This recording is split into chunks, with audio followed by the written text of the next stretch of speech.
Hello engineers, मैं engineer विशाल यादव स्वागत करता हूं आपका आपके अपने यूट्यूब चैनल सिविल पितामह सिविल इंजीनियरिंग ट्रेनिंग इंस्टीट्यूट।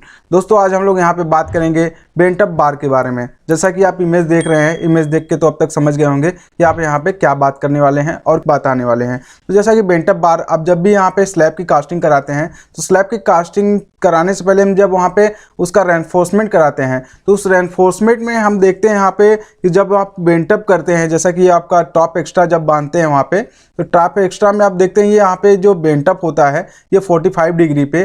तो दोस्तों उस बेंटअप में आपका 0.42H, यानी कि जब आप बीबीएस बनाते हैं यहाँ पे, वहाँ पे कटिंग लेंथ निकालते हैं आप स्लैब में रेनफोर्समेंट का। दोस्तों यहाँ पे आपको 0.42H कहाँ से आया है, कैसे आपका 0.42H आता है, क्यों हम वहाँ पे 0.42H लेते हैं, तो उसके बारे में हम यहाँ पे बात करेंगे। तो दोस्तों आइए हम यहाँ पे देखते हैं। जैसा कि आपके सामने हम यहाँ पे how to find the value of H, उसके पहले हम यहाँ पे जो H की वैल्यू होती है जो बेंटअप बनाते हैं, जैसा कि आप देख रहे हैं यहाँ पे ये एक आपका रॉड आया है, यानी कि आपका रेनफोर्समेंट है।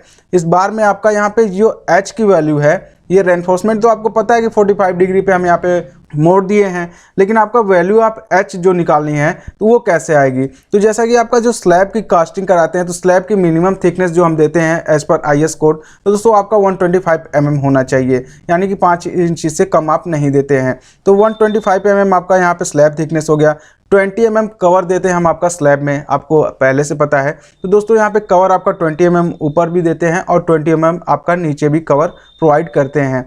और दोस्तों यहाँ पे जैसा कि अब यहाँ पे हम देख रहे हैं, आपका जो डाया बार हमने यूज किया हुआ है, इसमें 8 mm डाया बार यूज किया हुआ है। तो जब हम वहाँ पे हाइट निकालेंगे, इस H की वैल्यू निकालना है हमें हाइट निकालने के लिए, तो यहाँ पे सेम एक छोटा सा फॉर्मूला है दोस्तों जो हमने बताया हुआ है, H equal to depth minus 2 into cover dia bar. जैसा कि आप यहाँ पे सेम बात है, H आपकी जो वैल्यू निकालनी है डेप्थ यानी है जो थिकनेस आप स्लैब होगी आपकी, जितना भी आप करा रहे हैं वहाँ पे आपका कहीं कहीं आपका 150 mm का रखते हैं और कहीं कहीं 125 mm का रखते हैं। तो अगर आपका 150 का रख रहे हैं तो उसको आप वहाँ पे डेप्थ रखेंगे, और यहाँ पे हमने 120 mm दिया हुआ है तो उसको लेके हम बता रहे हैं। तो दोस्तों जैसे कि डेप्थ यहाँ पे आपका 125 mm हो जाएगा, -2 इंटू कवर। -2 इंटू कवर क्यों किया हुआ है, क्योंकि 2 आपका देख रहे हैं कवर, यहाँ पे एक नीचे कवर हो गया, एक ऊपर कवर। हमने 2 कवर प्रोवाइड करानी पड़ती है हमेशा जब भी वहाँ पे हम उसका कंक्रीटिंग कराएं, और रेनफोर्समेंट से पहले हमें 2 कवर वहाँ पे दे देना चाहिए। तो दोस्तों यहाँ पे आपका 2 से हमने मल्टीप्लाई इसलिए किया है कि 2 कवर दिया है, माइनस डाया बार, यानी जितने mm का आप डाया बार यूज करेंगे, आपका मिनिमम डाया बार वहाँ पे स्लैब में हम यूज करते हैं 8 mm का।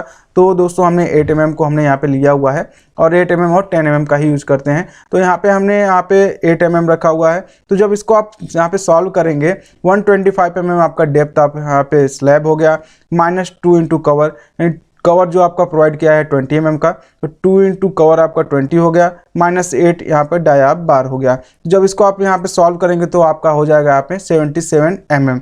दोस्तों इस तरीके से ये आपकी H की वैल्यू आ गई कि हमारी जो H की वैल्यू है वो कितनी रहेगी। तो 77 mm आपका यहाँ पे दोस्तों यहाँ पे H की वैल्यू आ गई। आइए अब हम वहाँ पे 0.42H को देखते हैं कि 0.42H कहाँ से आता है। जैसा कि आपके सामने एक हमने यहाँ पे स्लैब लिया हुआ है, सेम स्लैब की हमने एग्जांपल लिया हुआ है।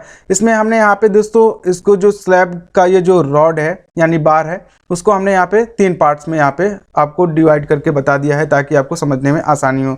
एक पार्ट आपका ये A हो गया, और दोस्तों यहाँ पे जो ये ट्रायंगुलर फॉर्म बन रहा है, ये इसको हमने यहाँ पे B मान लिया है, और दोस्तों ये जो बाकी पार्ट है आपका, इसको हमने C मान लिया है। तो अब दोस्तों यहाँ पे हम यहाँ पे वैल्यू फाइंड करते हैं कि 0.42H कैसे आया और कहाँ से आया। तो दोस्तों जो ये ट्रायंगुलर फॉर्म है यहाँ पे, इसको आप याद रखिए, उसको हमने यहाँ पे आपको दिखाया हुआ है, और हमने जो इसका जो यहाँ पे परपेंडिकुलर है उनको 1H मान लिया है, और उसका जो बेस है उसको हमने यहाँ पे 1H मान लिया है। और दोस्तों यहाँ पे जो हाइपोटेन्यूज है, इसकी जो लेंथ है उसे हमें फाइंड आउट करनी है, तो उसको हमने यहाँ पे Y2 मान लेना है। तो दोस्तों इसी की वैल्यू जो होती है हमारे यहाँ पे 0.42H आती है। तो यहाँ पे जो इसकी वैल्यू है हमें यहाँ पे फाइंड आउट करनी है। तो जैसा कि यहाँ पे 0 आपको पता है, आप यहाँ से क्लास 6, 7, 8 से ही पढ़ते आए हैं, जब आपका जो निकालते हैं हाइपोटेन्यूज इक्वल टू होता है आपका बेस प्लस आपका यहाँ पे परपेंडिकुलर, दोनों के बराबर होता है उसका जो सम होता है। तो दोस्तों सेम आपको यहाँ पे वही किया गया है। आपका जो यहाँ पे Y2 निकालना है, Y2 इक्वल टू 1H, यानी आपका यहाँ पे हमने जो परपेंडिकुलर है उसको रखा है, प्लस आपका 1h आपका यहाँ पे जो बेस है उसको रखा है। तो जब आप इसको कैलकुलेट करेंगे तो हो जाएगा √2h, 1h प्लस 1h मिला के हो जाएगा 2h²। दोस्तों उस तरीके से जब इसको आप यहाँ पे सॉल्व करेंगे तो आ जाएगा यहाँ पे y2 = 2h, यानी आपका जो h² था इसको हमने बाहर कर दिया। इसको सॉल्व करेंगे यहाँ पे तो आपका आ जाएगा √2h। तो √2h आ गया है। तो √2 का जो आपका वहाँ पे वैल्यू होता है वो आप जब सॉल्व करेंगे कैलकुलेटर में या फिर आप जान रहे हैं तो वहाँ पे जो √2 की वैल्यू जो होती है वहाँ पे 1.42 होती है, यानी 1.42h। ये h ये आपका तो दोस्तों ये है और 1.42 आपका दोस्तों यहाँ पे √2 की वैल्यू है। इस तरीके से आप कहेंगे y2 की वैल्यू तो 1.42h है।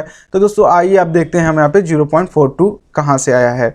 तो दोस्तों जैसा कि आपका यहाँ पे y2 की वैल्यू हम निकाल रहे हैं तो y2 की वैल्यू आपके यहाँ 1.42h आया है। तो यहाँ पे हमें क्या करना है, here in total span we have already taken the value of b which is equal to 1h। तो दोस्तों यहाँ पे जैसा कि आप स्पैन देख रहे हैं, इस स्पैन में हमने यहाँ पे 2400 mm इसकी टोटल स्पैन ले लिया है। तो टोटल स्पैन में हम जब इस यहाँ पे कैलकुलेट करते हैं, जब आप वहाँ पे निकालते हैं तो उस टोटल स्पैन को आप एक बार में ही वहाँ पे कैलकुलेट कर लेते हैं, लेकिन उस टोटल स्पैन में आपकी जो ये b की वैल्यू है वो भी तो इंक्लूड है। आप देख रहे हैं ये जो v की वैल्यू है यहाँ पे ये टोटल स्पैन में ऑलरेडी इंक्लूडेड है। तो जब दोस्तों इसको आप सॉल्व करेंगे तो वहाँ पे b की वैल्यू जो आपकी है 1h है, हमने यहाँ पे लिया हुआ है b की वैल्यू हमने 1h लिया है। तो उसमें क्या करना है, then remaining length of y2 which is not included in total span will be, आपका वहाँ पे माइनस कर देंगे। तो जो आपकी y की वैल्यू है यहाँ पे y2 की वैल्यू दोस्तों वहाँ पे 1.42h है माइनस 1h। दोस्तों जब इसको सॉल्व करेंगे तो वहाँ पे h और h को हमने यहाँ पे कॉमन लेके बाहर कर लिया है, -1.42 माइनस आपका जो ये 1 है उसको करेंगे तो दोस्तों आपको जो टोटल वैल्यू आ जाएगी आपका हो जाएगा दोस्तों यहाँ पे 0.42h। तो दोस्तों इस तरीके से हमारी वहाँ पे जो वैल्यू आती है 0.42h की ऐसे आती है कि हमने यहाँ पे किस तरीके से सॉल्व किया है, क्या करना है, आप बहुत अच्छे से समझ गए। तो दोस्तों अगर आपको हमारी वीडियो अच्छी लगी तो हमारे चैनल को लाइक, शेयर और सब्सक्राइब करना बिल्कुल ना भूलें। दोस्तों इसी के साथ हम विदा लेते हैं, तब तक के लिए जय हिंद, जय भारत।